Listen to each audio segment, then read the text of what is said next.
Really quick start there from Devon Charlton and Masai Russell. Almost looked like a flyer to me. These two side by side. Russell in the yellow coming through, just beginning to get away from the rest of them. And she's going to tip of the line here. What's the time? It's going to be quick. 12.14. Wow! It's 2 100s off the world record. It's the second fastest time in history. You already know what it is. Is this surprising? She ran 12.14 seconds.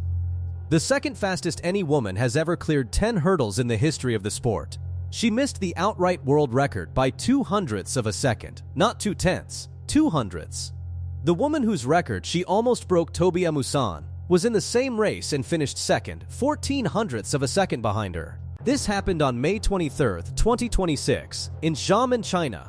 And if you did not know Masai Russell's name before today, you need to fix that right now. Here is what makes this even more extraordinary. Glenn Mills, the coach who spent decades engineering Usain Bolt's entire career, the man widely credited with building the fastest human being who has ever lived, came out of retirement in late 2024 specifically to coach Tobi Amusan.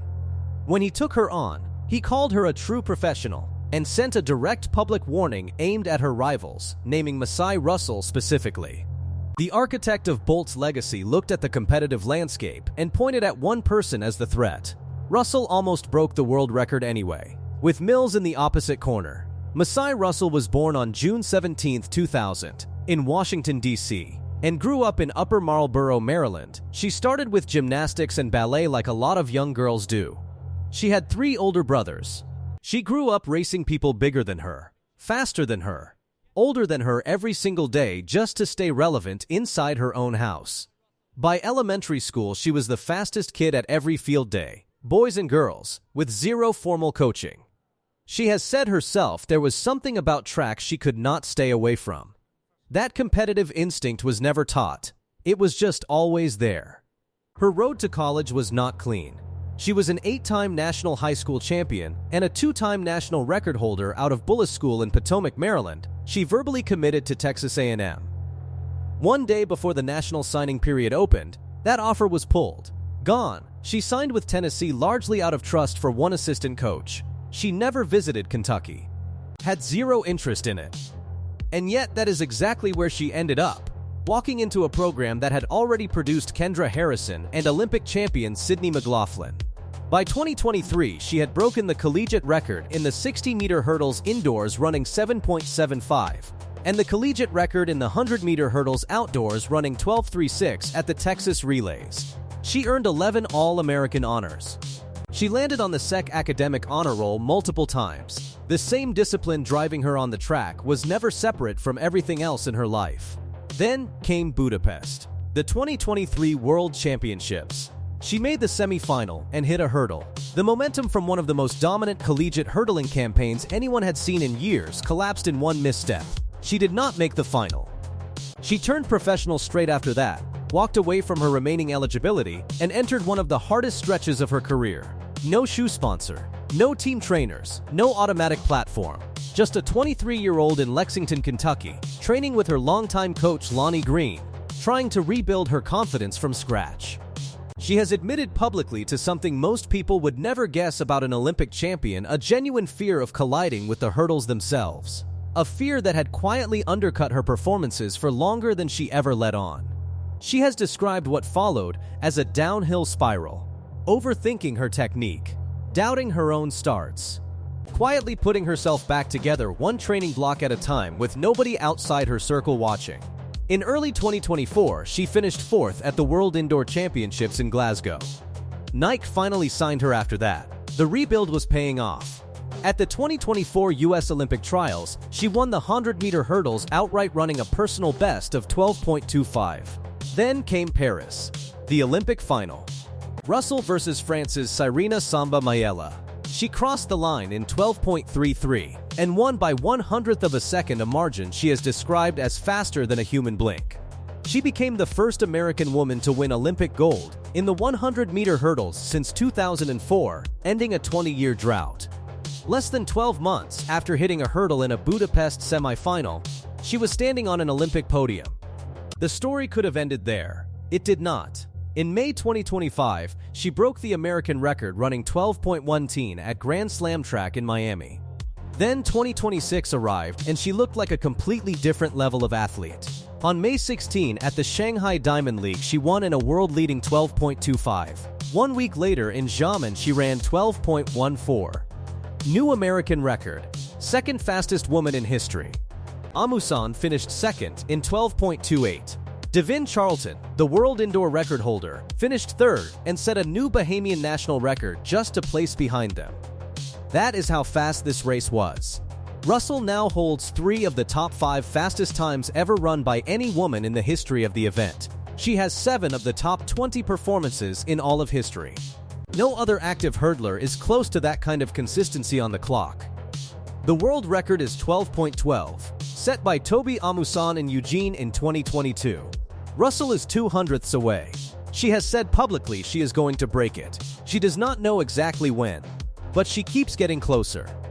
Los Angeles 2028 is 2 years away. She will be 27 years old, defending Olympic gold on home soil.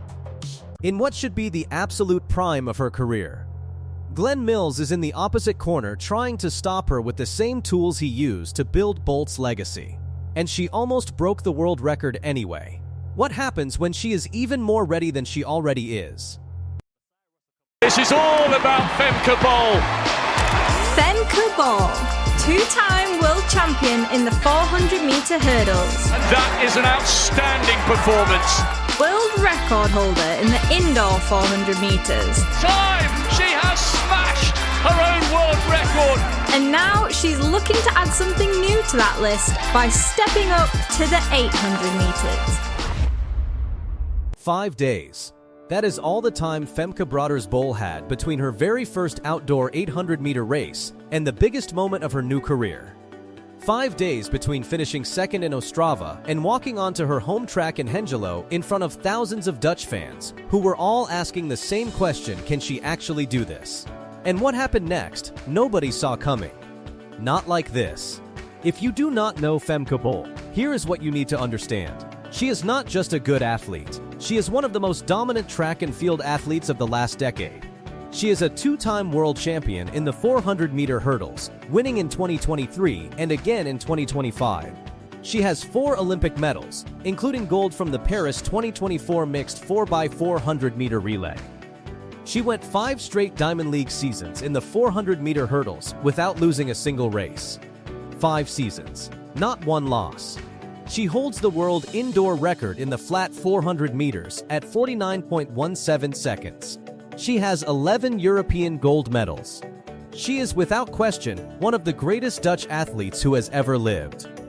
And in February 2026, she married Belgian pole vaulter Ben Broders, which is why she now competes under the name Femke Broders Bol. But to every fan in that stadium in Hengelo, she will always just be Femke. Now here is the part that shocked the entire athletics world.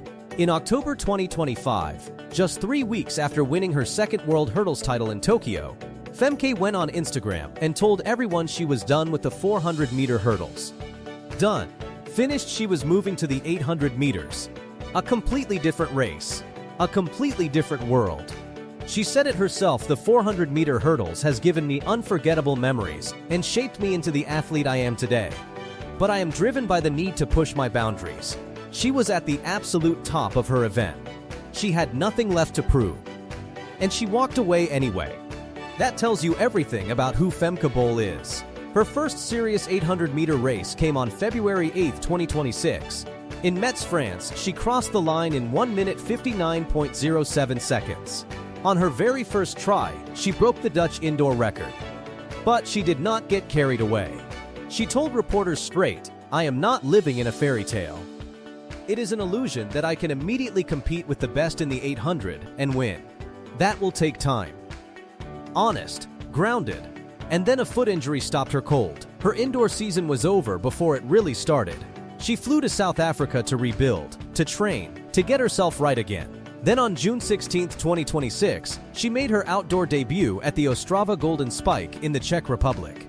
She ran 1 minute 57.13 seconds and finished second behind Switzerland's Audrey Wero. That time made her the 3rd fastest Dutch woman in history at the 800 meters, behind only Ellen van Langen and Sifan Hassan. Race number 2. third fastest Dutch woman ever. That is the kind of athlete Femke Bol is. 5 days later, June 21st, 2026, the Fanny Blankers Stadion in Hengelo, Netherlands. The 45th edition of the FBK Games, a top-level World Athletics Continental Tour Gold meeting. And the field was not soft. Australia's Abby Caldwell, fresh off winning the Xiamen Diamond League. Uganda's Halima Nakai, the 2019 World 800-meter champion. These were not beginners. These were specialists who had spent their entire careers mastering this exact race. Femke had run it twice. The pacing lights on the inside of the track were set for 57.0 seconds at the bell and a finish time of 1 minute 56.5 seconds. Her Dutch teammate acted as pacemaker through the early part of the race. The first 400 meters came through in 57.75, a little slower than the target, but Femke was right there. By 600 meters, she had moved to the front, running the inside lane, controlling the race. Then came the real moment. Coming off the final turn, Abby Caldwell pulled up right onto Femke's shoulder. A Diamond League champion, a proven kicker, hungry right there. And for just a second, you had to wonder, is this where the debut runner breaks? Is this where the race ends? Femke Bol did not break. She dug in. She fired over the final 100 meters she pulled away. And she crossed the line in 1 minute 57.41 seconds. Hands in the air. The home crowd absolutely roared. Behind her, Caldwell took second in 1 minute 58.22. France's Clara Liberman was third in a personal best 1 minute 58.69. Germany's Mai Kohlberg fourth in 1:58.78. Switzerland's Valentina Rosella fifth in 1:59.75. And Halima Nakai, the former world champion, sixth in 1:59.8. The top 6 runners all went under 2 minutes. This was a deep, fast, serious race, and Femke Bol won it. After the finish, Femke was straight about how it went. We wanted the first lap to be 57.2, and we ran 57.8, so it was a bit too slow, she said. She also added, I try not to focus on times yet. I can really get shocked when seeing the 400-meter split. And then she said the line the whole crowd loved the race fell on the birthday of her husband Ben Broders, who was actually at the meet competing in the pole vault and finished second. She told the press, for now, I will enjoy this result and the birthday of my husband Ben Broders. She beat a Diamond League champion with a slower than planned opening lap into a headwind, with a kicker on her shoulder in the home straight. And she admitted the pacing was off. Imagine what happens when she gets it right. She is now third on the Dutch all-time 800-meter list behind only Ellen van Langen and Sifan Hassan. She has been racing this event for less than a week outdoors. The 800-meter world record is 1 minute 53.28 seconds, set by Jarmila Kratochvlov of Czechoslovakia back in 1983, a record that has stood for over 40 years. The closest challengers in recent years have been Keely Hodgkinson and Audrey Wero. Nobody has broken it. But Femke Bol is only 3 races into her career at this distance. She already has the qualifying standard for the European Athletics Championships in Birmingham later this year, earned from her indoor run in Metz. She already has 11 European gold medals. If she keeps improving at this rate, that number is going up. 3 races, 2 times under 1 minute 58 seconds. 1 win on home soil against a former world champion and a Diamond League winner. The rivals have been warned.